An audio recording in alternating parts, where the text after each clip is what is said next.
Hello guys, welcome to my channel kitchen ব্লগসে। আমি আরও একটা ভিডিও নিয়ে চলে এসেছি। আজ আমি তোমাদের দেখাবো গাঁটি কচুর দম। তো এখানে আমি আলু আর গাঁটি কচুকে ভালো করে ছাড়িয়ে সিদ্ধ করে নিয়েছি। তো চলো তোমরা পুরো ভিডিওটা দেখতে থাকো।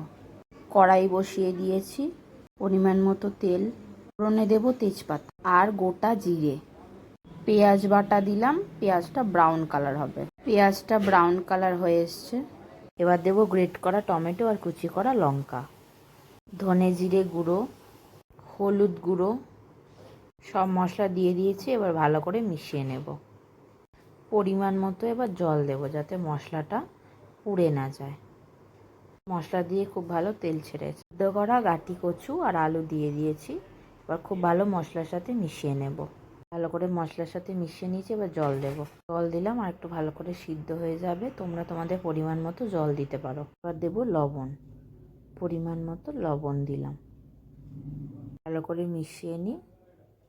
দেখো ঝোল খুব ভালো করে ফুটে গেছে, এবার নামিয়ে নেব। তো গ্যাস অফ করে দিয়েছি, এখনও ফুটছে। তো আমাদের গাঁটি কচুর দম একদম রেডি। তোমরা হয়তো একবার ট্রাই করো, খুব ভালো লাগবে। ভাত দিয়ে তো গরম ভাতে ভীষণ ভালো লাগে। ভালো লাগলে প্লিজ লাইক কমেন্ট শেয়ার করে দিও। টাটা।